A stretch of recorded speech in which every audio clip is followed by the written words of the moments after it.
Stop going on business trips. Right now. What? What are you talking about? If I did that, it would inconvenience a lot of people.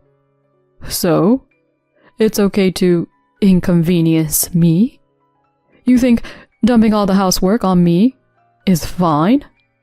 I never said that. Plus, you barely do any housework when I'm away. Shut up! How many times do I have to tell you not to talk back to me? Anyway, I have to go on these trips. It would cause problems at work if I didn't. If that's the case, then we're getting a divorce. Again, with this talk. He hasn't changed at all. I'm Miranda, a 30-year-old company employee. I met my husband, Justin, at work. He was the representative for one of our clients. Our relationship started after he invited me to dinner following a meeting. After 5 years of dating, we got married. I learned halfway through our relationship that he was the only son of a company president. It didn't really matter to me, but it seemed important to him. He said most women change their attitude when they learn he's the president's son, often asking for more. But I didn't change how I acted, which made him think I was the right person for him. Him being the president's son actually complicated things for me. Since he was destined to be the next president, I had to quit my job and work at his company to better understand the business. It was hard to leave the job I had for 8 years, but I decided to join my husband's company and worked hard to learn everything. I didn't want to be seen as incompetent, especially as the future president's wife. So, I took on work proactively, even doing overtime. This made me popular with my superiors and colleagues, and I started to enjoy my work more. However, Justin didn't seem too happy about it. I'm home. Welcome back. Working late again. Huh. Yeah, it was another busy day. We're in different departments, but I'll have to learn all parts of the business eventually. We might end up working together at some point. Haven't you been working overtime a bit too much? Yeah, but everyone's swamped. I can't just leave early. You really don't understand, do you? What do you mean? You'll be taken for granted. By whom? By the people at the company. I was confused. How does working overtime together lead to being taken for granted? You're going to be the president's wife. It looks bad for someone like you to be doing grunt work with everyone else. Why? I think it's a good thing. It's about maintaining your dignity. I don't see your point. Come on, you should understand that. Why are you getting so upset? I'm not upset. Just come home earlier. I'm starving. Make dinner. He slammed the door and went to his room. I couldn't figure out why he was so angry. The better I did at work, the colder he became. Why are you working so hard? As the future president's wife, I need to work extra hard to learn the job. You don't need to do all that. Just being the president's wife is enough. I disagree. Then, why did your dad tell me to work for his company? That's just a front for the other employees. Neither of us need to work that hard. Your main job should be taking care of the house. I was annoyed by his words. I do prioritize work, but I don't neglect our home. I take care of all the cleaning and cooking. Meanwhile, he gets home earlier than me and does nothing. He leaves his shoes and trash everywhere, like a spoiled child. You can tell how he was raised. It's exhausting to handle all the housework after a long day at work, and our arguments kept increasing. Why can't you just do what you're told? Stop working overtime and come home earlier. Everyone's working hard. I can't just slack off. Is your department full of people who can't do their jobs? Maybe they're intentionally slow to get more overtime pay. What? That's ridiculous. Everyone's working diligently. Whose side are you on? Mine or coworkers? It's not about taking sides. You're saying things that aren't true, and I'm just setting the record straight. If you dislike me that much, let's get a divorce. Don't talk about divorce so lightly. You'd be in trouble if I divorced you. But remember, you're the one who made me angry. He said that, and again, retreated to his room. It was the first time he mentioned divorce, so I was taken aback and didn't respond well. Eventually, the fight didn't lead to divorce, thanks to the intervention of my in-laws. But I was genuinely worried about whether I could continue being married to such a hysterical man. My patience was nearly at its limit. After a busy period at work, I had fewer overtime hours, and my husband was quieter. But then, as I started traveling more for business due to a new project, I had to be away from home for 3 to 4 days a month, sometimes even a week. During these times, he was home alone, and he began to complain about my trips. Why do you have to go on so many business trips? I can't help it. It's part of my job. You're just accompanying others, right?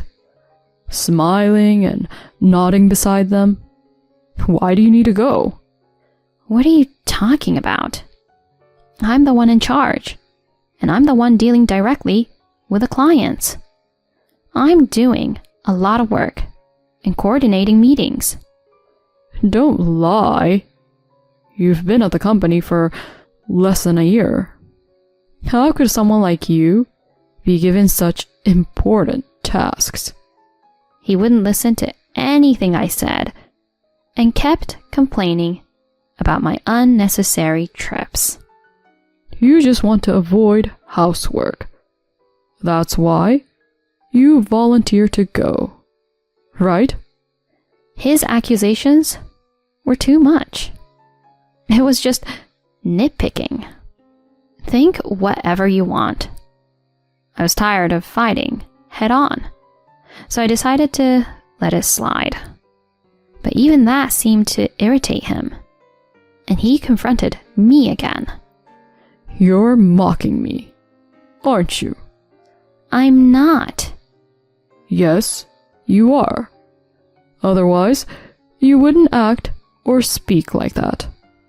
Oh my God. This is so annoying. Let's just end this conversation. Annoying? What do you mean, annoying? Don't mess with me. Annoying to talk to your own husband? Don't get too cocky.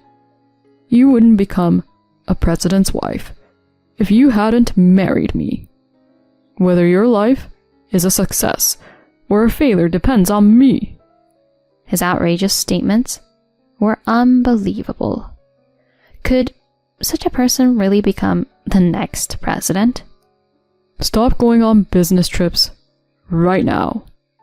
What are you talking about? If I did that, it would inconvenience a lot of people. So, It's okay to inconvenience me? You think dumping all the housework on me is fine? I didn't say that.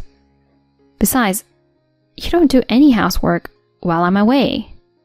I always end up doing everything when I get back. Shut up. How many times do I have to tell you not to talk back to me? Anyway, I have to go on these trips. It would cause problems at work if I didn't. If that's the case, then we're getting a divorce. Again with this talk. He hasn't changed at all. In the end, we fought, and I went on a 3-day business trip the next day. When I returned home, I expected the house to be a mess and to receive an earful from him. I felt depressed as I unlocked the door. But when I entered, the house was as clean as when I had left. I thought my husband had cleaned it.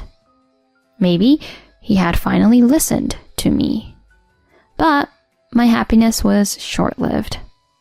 I found a piece of paper and a note on the living room table. A divorce paper.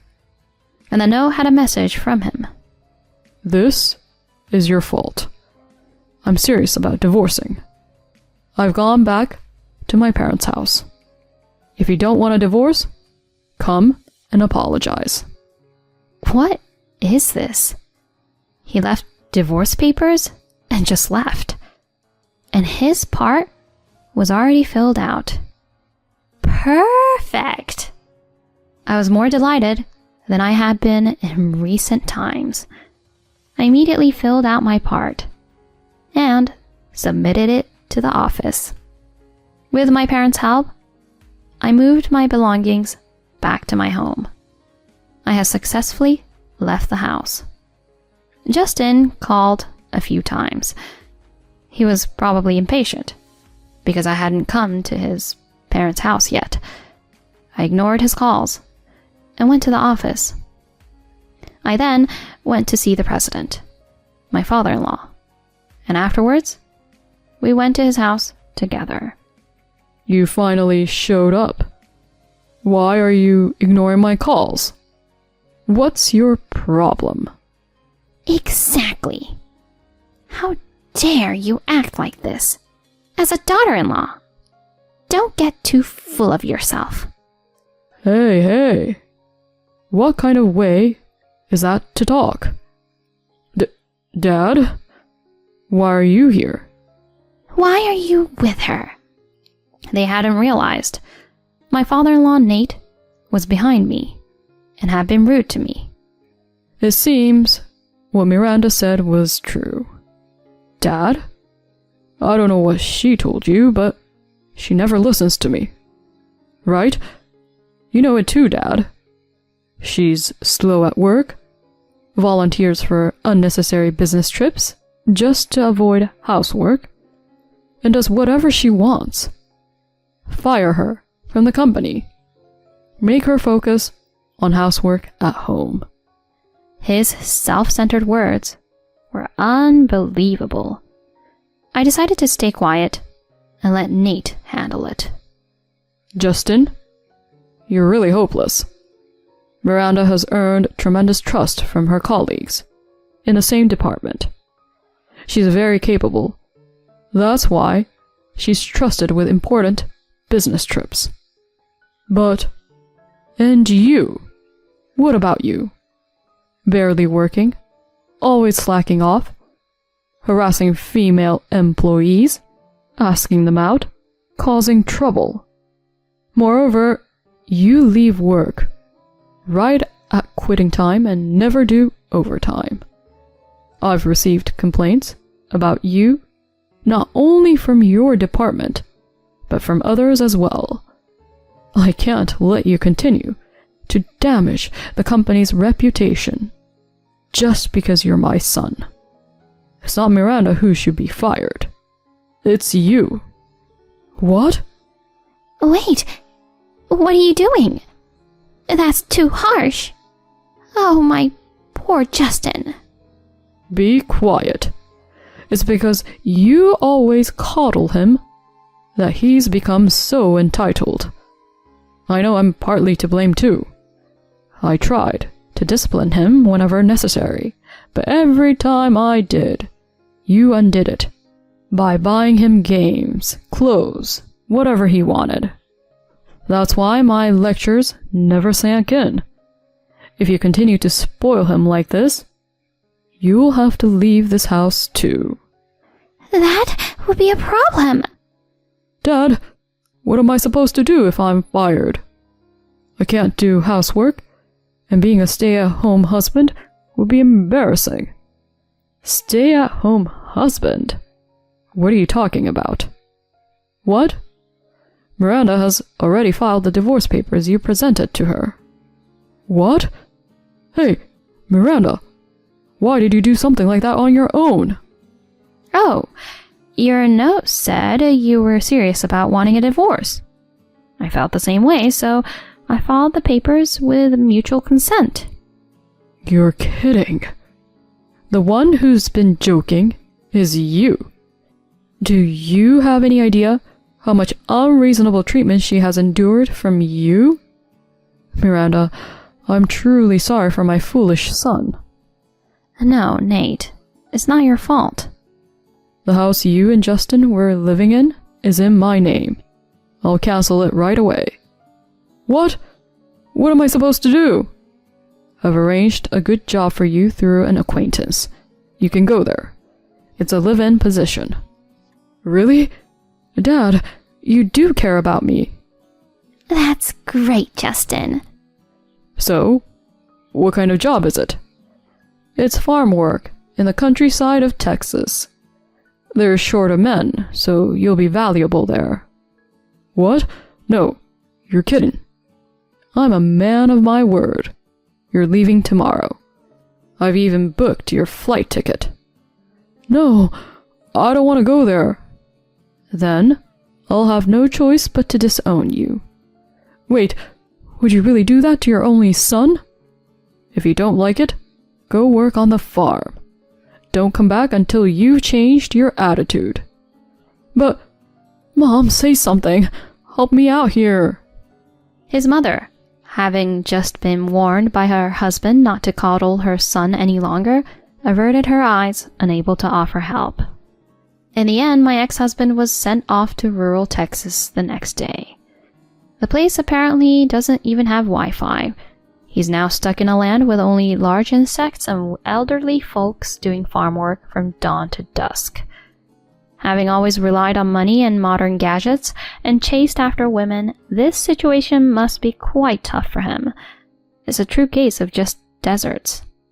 As for me, I continued with my current job, working hard. I recently got a promotion and now earn more than I did at my previous job. I plan to keep working diligently, building my career and skills.